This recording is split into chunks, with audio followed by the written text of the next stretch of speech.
Hey guys, welcome back. This is Got Power 1 here, and today we're going to be talking about aggressive sniping. Now, I'm so bad at sniping in Battlefield 4. Battlefield 3, I was okay. I wasn't the worst, but I did okay.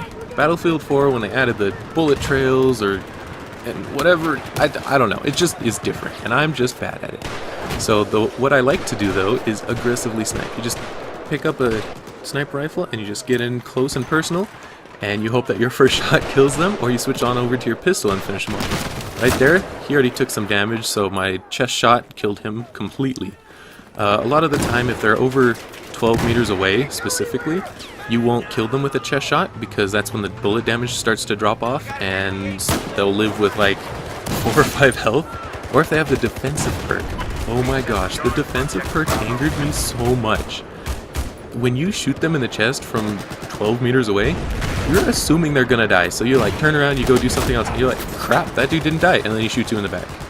And it sucks a lot. The defensive perk, when you shoot them in the chest, it negates 10% of the damage, I think, but you live with like 92 or 93 HP, and that is super upsetting. It's enough that you can switch on over to your pistol and just finish them off with like a shot, but still, with a sniper rifle at that close range, you assume that you're just gonna kill the dude. And when you don't, it's just upsetting. But in that first clip, I started with the Scout Elite, which had a 63 round per minute fire rate. That's why I picked it. It's the highest fire rate out of all the snipers, and I was sort of hoping that would be helpful when I'm in close quarters trying to shoot people. But, you know, I just decided that I'm no good with the Scout Elite, so I switched over to my favorite sniper rifle. It's the 338 Recon. Now, the difference between these two sniper rifles is that the Scout Elite has a 640 meter per second bullet velocity. Now that's pretty good for long-range sniping, but that wasn't what I was trying to do here. We were trying to get up close and personal, and bullet velocity doesn't really matter when you're within 50 meters of somebody. You're not going to get any bullet drop, you're not going to get any travel time. I just whiffed that, and it was a good thing that he was low because my pistol finished him off. But the 338 Recon, both of these sniper rifles are a one-shot kill up to 12 meters, so that's very good for aggressive sniping because you just get up and personal and you just shoot them. But the 338 Recon has a 48 round per minute fire rate, which is much slower than the Scout Elite, but you know, in the long run it doesn't really make that big of a difference unless you're going up against like 5 or 6 people and you're hiding behind corners and stuff. Most of the time it's okay, because like right here you're just sort of waiting and moving around. But on this gameplay you'll see me playing a lot of Rush because, well, first of all, Rush is my favorite game mode. I love it so much. Just because of the infantry gameplay, and oh, there's the defensive perk again. But I just love Rush. And later you'll see me playing some TDM just because it makes for a little bit better footage and you get a little bit more kills.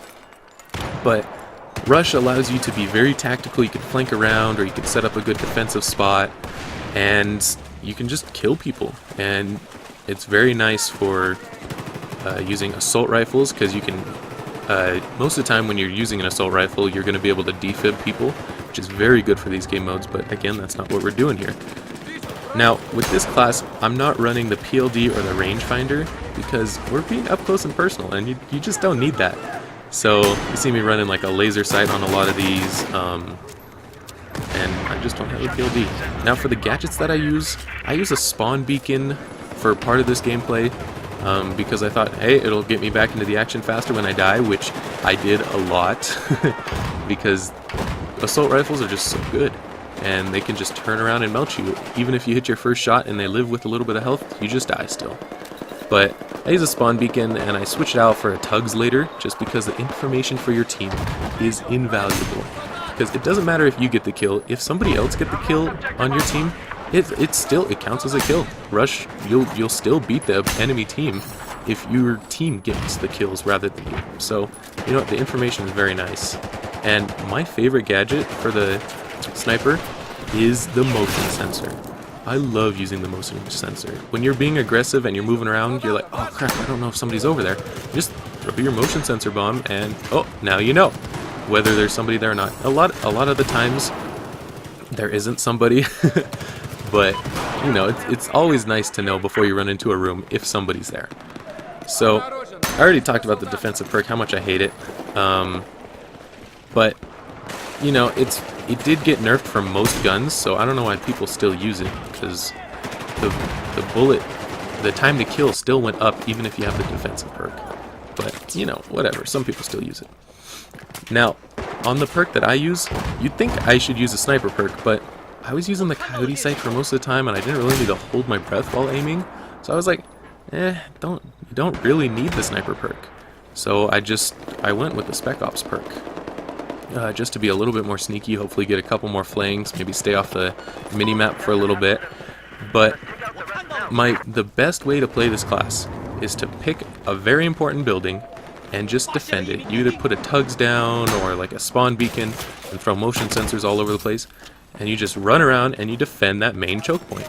Because a lot of the time, you're not going to get a push of like 10 people. You're going to get like 1 or 2 people at a time, and you can pretty much take that on when you're playing with the sniper, because you can take out one person instantly. Second person requires a little bit more finesse, but you know, just defending one spot, like right here. I was off the mini-map, and the dude's going to run around and just get shot. And that's the defensive perk again. Oh, the pride and joy of Battlefield. But anyways, guys, I really hope you like this aggressive sniping gameplay, and I'm going to be coming out with about 1 or 2 videos a week, hopefully, and we'll just see how this goes. I really do like playing Battlefield and sharing my gameplay with you, so I really hope you guys like this video and subscribe.